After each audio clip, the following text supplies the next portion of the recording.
कृष्ण हरी माऊली. आज आपण 2114 पासून चालू करत होतो. आग्नेया पाचाशी कोणासी सांक्षेपे हिवे तोची पापे जाऊन या उदक म्हणे काय याही मज प्यावे तुषित तो धावे शेवावया काय वस्त्र म्हणे या हो मज नेसा आपुले सोयीच्या जग वेडे तुकया स्वामी म्हणे कय मज स्मरा आपुल्या उद्धार लागुनिया अग्नी कोणाला आग्रहाने पाचारण करीत नाही. ज्याला थंडी वाजते तो उष्णता मिळविण्यासाठी त्यांच्याकडे जातो. पाणी कधी इकडे या आणि मला प्या असे सांगते काय. ज्याला तहान लागली आहे ते आपोआप असते ते धाव घेते. इकडे या आणि मला नेसा असे वस्त्र कधी म्हणते काय. आपल्या इच्छेनुसार लोक ते परिधान करतात. तुकाराम महाराज माझे स्मरण करा असे माझा स्वामी विठ्ठल कधी म्हणतो का. ज्याला स्वतःचा उद्धार करून घ्यायचा असेल तो त्याचे स्मरण करतो. भक्त देवा गैचा सुना देव भक्ताचा पोसना येरा येरा जडले कैसे जीवांग जैसे तैसे देव भक्ताची कृपाळो माता भक्त देवाचा जनिता तुका म्हणे अंगे एक एकाची या संगे. भक्त हे देवाघरचा कुत्रा आहे आणि तो भक्त देवाचा पोशिंदा आहे. भक्त हा देवाघरचा कुत्रा आहे आणि तो भक्त देवाचा पोशिंदा आहे. भजन पूजन आणि भक्त देवाला पोचतो. देव आणि भक्त हे शरीर आणि जीवासारखे एकमेकांना जोडलेले आहेत. देव भक्ताची कृपाळू माता प्रेमळ पिता आहे. तुकाराम महाराज म्हणतात देव आणि भक्त असे एकमेकाच्या संगतीने राहतात. बरवया बरवंटा विटे चरण समनिट ते म्या हृदय धरिले ताप श्याम पाऊले सकळ तीर्थे अधिष्ठान करी लक्ष्मी संवाहन तुका म्हणे अंती ठाव मागितला संती. सुंदरातील सुंदर असे हरीचे समचरण विटेवर ठेवून उभे असलेले ध्यान फारच सुंदर आहे. सर्व तापाचा नाश करणारे हे चरण मी माझ्या हृदयात धरले आहे. सारी तीर्थे निर्माण होण्याचे स्थान असलेले अशा चरणाची लक्ष्मी सेवा करीत आहे. तुकाराम महाराज म्हणतात सर्व संत जनांनी शेवटी याच चरणाचा आश्रय मागितलाय. मासचर महाड देव अवघीची गोड जे जे हरिरंगी रंगले काही न वचे वाया गेले. वेद खाय शंका सूर त्याचे वागवी कलिवर तुका म्हणे ऐसा बराडी या भक्ती रसा. देवाला भक्ताचे मांस हाड चांबडी गोड वाटतात. जे भक्त हरिरंगात रंगले आहे त्याचे काहीही वाया जात नाही. शंकासुराने वेद गिळले होते त्याचे कलेवर शंख देव स्वतः जवळ बाळगतो. तुकाराम महाराज म्हणतात खऱ्या भक्ती रसासाठी देव हपलेला आहे. कोणा चिंताड कोणा लोक लाज नाड कैचा राम भाग्या कैची बडबड वाया. स्मरणाचा राग क्रोधे विटाळले अंग तुका म्हणे जड काय चाले त्या दगड. कोणाला दारिद्र्यामुळे परपंचाची चिंता सतवते तर कोणाला लोकलज्जा परमार्थाचा अडथळा आणतात. अशा अश्रद्ध लोकांना राम कसा लाभणार. ते इतर बडबड मात्र निरर्थकपणे करीत असतात. नामस्मरण करण्याचा त्यांना उपदेश केला तर ते त्याच्यावरच रागावतात. क्रोधाने त्यांचे अंग विटाळलेले असते. तुकाराम महाराज म्हणतात अशा जड दगडापुढे कोणाचे काय चालते. आपुलिया काजा मी सोडिले लाजा तुम्हा सोजाग विना पुले हातीत. तुम्ही देह शून्य अम्मा कळे पाप पुण्य सांगयाशी लोका उर्वरित उरला तुका. देवा आम्ही आपल्यासाठी लाज सोडली आहे. तुम्हाला जागवित आहेत कारण आमचे हित हे आमच्या हातात आहे. तुम्ही देह शून्य अवस्थेत आहात तर आम्ही देह धारण केलेले आहे. म्हणजे आमच्या मागे पाप पुण्य हे लगेच समजते. तुकाराम महाराज म्हणतात देवा तुम्ही आम्ही एकच आहोत पण लोकांना सांगण्यासाठी मी देहरूपात उरलो आहे. सत्याम्मा म्हणे नवे गबाळाचे धनी ऐसे जाणारे सकळ भरा शुद्ध टाका मळ. देतो तीक्ष्ण उत्तरे पुढे वावयाशी बरे तुका म्हणे बरे घडे देशोदेशी चाले कोळे. देवाचे सत्य स्वरूपच आमच्या मनात आहे त्यासाठी आम्ही गबाळ टाकाऊ मालाचे धनी होणार नाही. तुम्ही सर्वांनी हे समजून घ्या आणि आमच्या मनातील मळ राग लोभाती टाकून द्या आणि सत्य तत्वाचा माल भरून घ्या. पुढे तुमचे भले व्हावे म्हणून मी तुम्हाला तीक्ष्ण शब्दात उत्तर देतो याचा राग धरू नका. तुकाराम महाराज म्हणतात जर काही बरे घडले तर देशोदेशात तुमचे कौतुक होईल. शिकवणे हित सोयी लावावे हे नित त्याग करू नये खरे ऐसे विचारावे बरे. तुमची या तोंडे धर्माची अखंडे मदस अटी देवा काओ लपविला हेवा. झाला सावधान त्याशी घालावे भोजन तुका म्हणे पितावरी बाळाच्या तो हिता. देवा तुम्ही आमच्या हिताचा उपदेश आम्हाला द्यावा व सन्मार्गाला लावावे अशी धर्मनीती आहे. तुम्ही आम्हाला दुर्लक्षित करू नये हा विचार तुम्ही करावा हे बरे. तुमच्या तोंडून भगवद्गीतेत वेदात धर्मात निवड झाला आहे असे असताना देवा तुम्ही माझ्यासाठी ती इच्छा का लपून बसता. मूल झोपेतून जागे झाले की मातेने त्याला भोजन द्यावे अशी रीत आहे. तुकाराम महाराज म्हणतात पित्याने सर्वतोपरी बालकाचे हित साधले पाहिजे.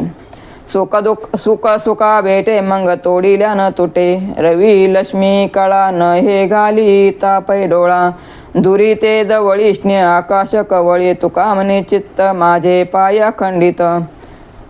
सुखाशी जीवाच्या परमात्म्याशी भेट झाली आणि ती तोडू म्हटले तरी तुटत नाही. जीव पुन्हा प्रपंचाकडे वळत नाही. सूर्याचे किरणे त्याच्यापासून काढून डोळ्यात भरता येत नाही. ज्याच्याबद्दल आपल्याला प्रेम आहे ते दूर असले तरी जवळ असल्यासारखेच आहे. मनात प्रेम असेल तर आकाशालाही मिठी मारता येते. तुकाराम महाराज म्हणतात माझे चित्त भगवंताच्या चरणी अखंड जडलेले आहे. तुम्हा न पडे पेव माझा सरेल संकोच.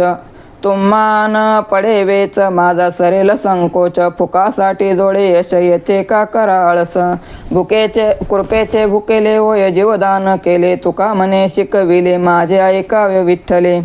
देवा मला उपदेश करून तुम्ही माझे समाधान केले तर तुमचे त्यामुळे काही खर्च होणार नाही. पण माझे भ्रम संदेह दूर होतील. तुम्हाला असे फुकट यश मिळते अशी तरी अशा सहज मिळणाऱ्या यशाला मिळविण्यात तुम्ही का आळस करता. तुमच्या कृपेचा मी भुकेला आहे. तुम्ही कृपा केली तर मला जीवदान मिळेल. तुकाराम महाराज म्हणतात ते विठाई मी जे सांगितले ते तू ऐकावेस. लोक म्हणती मज देव तो धर्म उपाव. आता कळेल ते करी शीश तुझे हाती सुरी. अधिकार नाही पूजा करीती तैसा काही. मन जाणे पापा तुका म्हणे माय बापा. देवा लोक मला देव मानतात आणि माझी पूजा करतात पण हे करून घेणे म्हणजे अधर्म आहे. देवा माझे शिर आणि सुरी दोन्ही तुझ्या हातात आहे. तुला जे योग्य वाटेल ते कर. इतरांनी माझी पूजा करावी असा माझा अधिकार नाही. तुकाराम महाराज म्हणतात माय बापा आपण काय पाप केले हे आपल्या मनाला ठाऊक असते. एक म्हणता भले अनेक सहजची निंदले. काही न करताची सायास. सहज पडले ते दोष बरे वाईटाचे. काही नाही काही मदसाचे. तुका म्हणे वाणी खंडोनी राहावे चिंतनी. अनेकापैकी एकाला जर चांगले म्हटले तर इतराची आपोआपच निंदा घडते. मुद्दाम काही न करता येते सहज पाप घडते. खरोखर कोणाला चांगले किंवा वाईट ठरविण्याचा माझा हेतू नव्हता. तुकाराम महाराज म्हणतात वाणीकडून असे सहज पापाचे दोष घडून जातात. म्हणून मी मूक राहून सदा हरिचिंतन करीत राहतो. आणि लेशे वटा आता कामा नये पाटा मजा. पुलेशे मना उपरी या नारायण. वेचिले वाणी युक्ती अवघी चरणी. तुका धरी पाय क्षमा करवनी अन्याय. आपली सेवा करण्याचे कार्य आता शेवटच आणले आहे. फलप्राप्तीच्या कामात आता काही फाटा फुटणार नाही. यासाठी नारायणा तुम्ही मला आपलं म्हणा. आजपर्यंत माझी वाणी आणि बुद्धी मी तुमच्या सेवेसाठी खर्च केली आहे. तुको म्हणतात माझ्या अन्यायाची तुमच्याकडून क्षमा करविली आणि तुमचे पाय धरून राहिले आहे. न करी टाचणी ते काय अडचणी. जिव्हा मोप करी माप. विठ्ठल पिकला माझा बाप. 8 प्रार 12 मास निरंतर. तुका म्हणे वाणी वर्जे नाते घेता जणी. हरिनाम घेण्यासाठी कोणतीही अडचण मानू नका. माझा बाप विठ्ठल त्याचे सर्वत्र पीक आले आहे. जिव्हारूपी मापाने त्याचे मोजमाप करा. 12 महिने व त्यातील प्रत्येक दिवसामधील 8 प्रार तुम्ही त्याचेच नाम मोजा. सतत नाम जप करा. तुकोबा म्हणतात या वाणीने किती नाम घेतले तरी ते घेण्याची इच्छा अधिक वाढत जाते. तुझ्या नामाची आवडी आम्ही विठो तुझी वेडी. आता न वजो आणि कठाया गाओ गीत लागो पाया. काय वैकुंठ बा पुढे तुझ्या प्रेम सुखा पुढे. संत समागम मिळे सुख. प्रेम सुखाचा सुकाळ. तुका म्हणे तुझ्या पायी जन्म मरण ठाव नाही. विठ्ठला तुझ्या नामाची आम्हाला गोडी आहे. आम्ही तुझ्या ध्यानाचे वेडे झालो आहोत. तुझे चिंतन करण्याचे सोडून आम्ही इतर काही साधन करणार नाही. फक्त तुझे गुणगान करू. वारंवार तुझ्या चरणावर मस्तक ठेवू. तुझ्या प्रेमसुखापुढे वैकुंठातील सारी सुखे शूद्र आहेत. संतांच्या मेळ्यामध्ये नेहमीच त्यांची संगत लाभते. त्याच प्रेमसुखाचा सुकाळ आहे. तुकाराम महाराज म्हणतात तुझ्या पायापाशी जन्म मृत्यू यांना आश्रय नाही. साखरेचे योगे वर्क राजा कागदाते देखे तैसे अम्मा मनुष्यपण राम नाम केण्या गुणे फिरंगीचे योगे करी राजा कष्टाती धरी रत्न कनक योगे लाख कंठी धरी ती श्रीमंत लोक देवादेव पाठ देवाऱ्यावरी कसे स्पष्ट ब्रह्मानंद योगे तुका पडियंता जनलोका राजा साखरेच्या मिठाईवरील वर्क कशाला पाहिल वर्काच्या कागदात मिठाई असते त्यामुळे त्याला तो दिसतो त्याप्रमाणे आमच्या मुखात रामनाम असल्यामुळे आम्हाला मनुष्य पण प्राप्त झाले आहे राजा लाकूड हातात धरत नाही परंतु तलवारीच्या मुठीला ते लावलेले असल्यामुळे त्याला ते हातात धरावेच लागते लाखेचा आधार घेऊन रत्न सोने यांचे अलंकार तयार होतात म्हणून श्रीमंत लोक लाख कंठात घालतात लाकडी असो वा धातूचा देवपट देवाऱ्यामध्ये देवाचे आसन म्हणून बसतो तुकाराम महाराज म्हणतात तद्वत माझ्याजवळ ब्रह्मानंदाचा ठेवा आहे म्हणून मी लोकांना आवडतो धनवंता लागी सर्व मान्यता आहे जगी माता पिता बंधू जन सर्व मानिती वचन जव मोठा चाले धंदा तव बहीण म्हणे दादा सदा शृंगार भूषणे कांता लवे बहु माने तुका म्हणे धन भाग्य शाश्वत जाणू ज्याच्या जवळ धन संपत्ती आहे त्याला जगात मान प्रतिष्ठा प्राप्त होते आई वडील बंधू इतर लोक त्यांचे वचन मानतात जोर उद्योगधंदा चांगला चालतो तोवर बहीण माझा दादा म्हणून मान देते नेहमी उंची वस्त्रे आणि अलंकार देत राहिले तर पत्नी नवऱ्याला मान देते व त्याच्याशी नम्रतेने वागते तुकाराम महाराज म्हणतात अशा प्रकारे धनाच्या आधारामुळे मिळालेले भाग्य क्षणिक आहे ते लवकर नष्ट होते न विचारिता ठाया ठाव काय भुके तो गाढव तैसा केलेला हे दंड खळ विचारी लढ करावे लाताळे जैसे नेने कोण्या काळे न कळे उचित तुका म्हणे नीत हित योग्य स्थळ योग्य काळ न पाहता विचाराने काहीतरी बोलणे म्हणजे गाढवाच्या ओरडण्यासारखे आहे त्याच्या विचारीपणाने त्याला शासन मिळतेच कोणत्या वेळी लाथाळी करावी हे जसे गाढव जाणत नाही त्याचप्रमाणे अविचारी माणूस केव्हाही भांडण काढतो तुकाराम म्हणता त्याला कर्तव्य नीती धर्म सोयी ते काही कळत नाही कंठी नाम शिका आता कळे काळाशी धक्का रोख माना शिका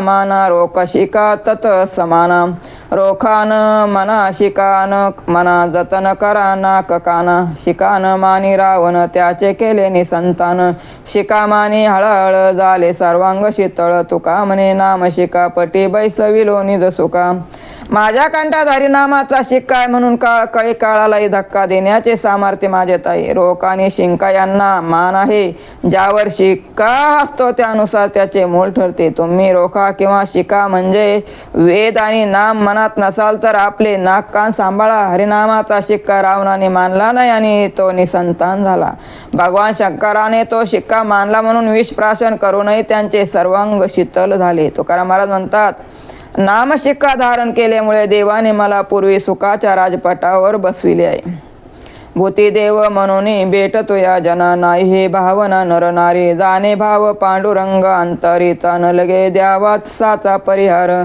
दयेसाठी केला उपाधी पसारा जड जीवा तारा नाव कथा तुका म्हणे नाही पडत उपवास फिरत शेयास धरोनिया सर्वभूती देवाय असे मानून मी सर्वांना भेटतो स्त्री पुरुष अशी भावना माझ्या मनात नाही माझ्या अंतकरणातील भाव पांडुरंग जाणतो त्याबद्दल आधी काही सांगण्याचे मला प्रयोजन नाही सर्वांना भवसागर तरुण नेण्यासाठी हरिकथा हीच नौका आहे म्हणून मी हरिकथेचा पसारा मांडला आहे तुकाराम महाराज म्हणतात मला उपवास घडतो म्हणून पोट भरण्याच्या आशेने मी फिरत नाही तर जगाच्या कल्याणासाठी मी हे करीत आहे हरपल्याची नका चिंता धरू खंती वायाच पावले ते म्हणा देव सहज सेवा या नाम होणार तय भोगे गळे लाभ जोडे संकल्पे तुका म्हणे मोकळे मन अवघे पुण्य नावे एखादी गोष्ट हरवली तर त्याबद्दल हळहळ मानू नका ती वस्तू देवाला पावली असे म्हणा म्हणजे खरोखरच ती वस्तू देवाला पावते व सहज भक्ती होते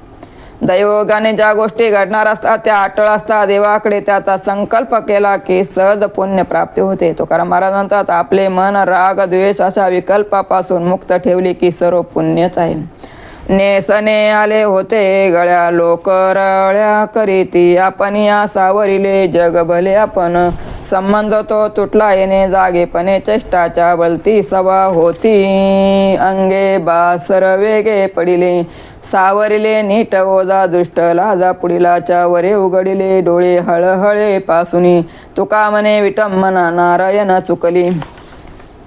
कमरेचे वस्त्र गळ्याशी आले म्हणजे लोक टर उडवतील, परंतु आपण वस्त्र नीट सावरले की आपण भले व जगही भले. आपले आचरण सावधपणे असेल तर लोक अपवाद होत नाही. अज्ञानामुळे निद्रिस्त असताना माझी सर्वांगी अस्तव्यस्त होते. जाग आल्यावर लोकांची लाज वाटून मी ती सावरतो. होणाऱ्या फजितीपासून मी सावरलो आणि मग माझे डोळे उघडले. तुकाराम महाराज म्हणतात, नारायणा माझी विटंबना झाली नाही हे चांगले झाले. रामकृष्ण हरी माऊली. आज आपण 2135 वर थांबतो.